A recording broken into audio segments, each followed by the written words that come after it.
being proposed. So it's Mr. sort of a Speaker, hypothetical. on your doubts about getting specifically into the substance here, reading through the bill though, I guess I'm confused because the bill specifically says that the Attorney General may withhold or redact portions related to child sexual abuse materials as defined in the law, anything jeopardizing federal investigations. It specifically says they can withhold anything containing personal identifiable information of victims' personal medical files. We know the survivors are comfortable with that.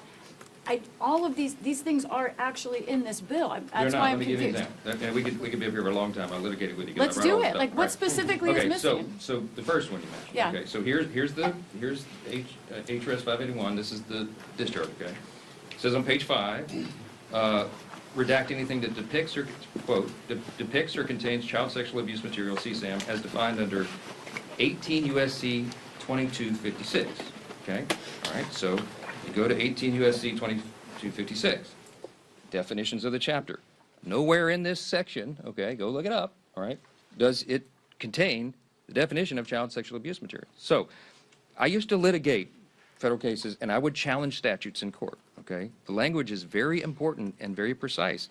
If it's not listed here and this were to become law, child sexual abuse materials are not included. They're not included for redaction, which means the Attorney General and someone there, if they interpret the discharge in the statute that it passes directly and literally, as they're supposed to do, they're required to do under the law, then you're going to have things that would qualify under child sexual abuse materials. You have child pornography included in the distribution of this stuff.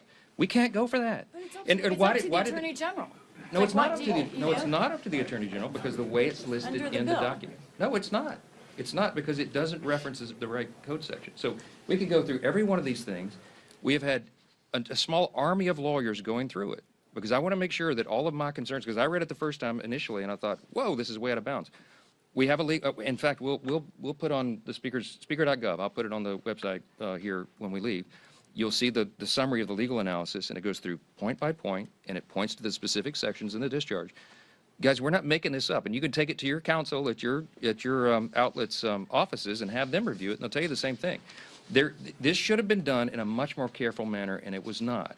And I'm going to point out again, when the authors were asked to fix it, they said they weren't interested in doing that. Okay, why? Because this is a raw and obvious political exercise.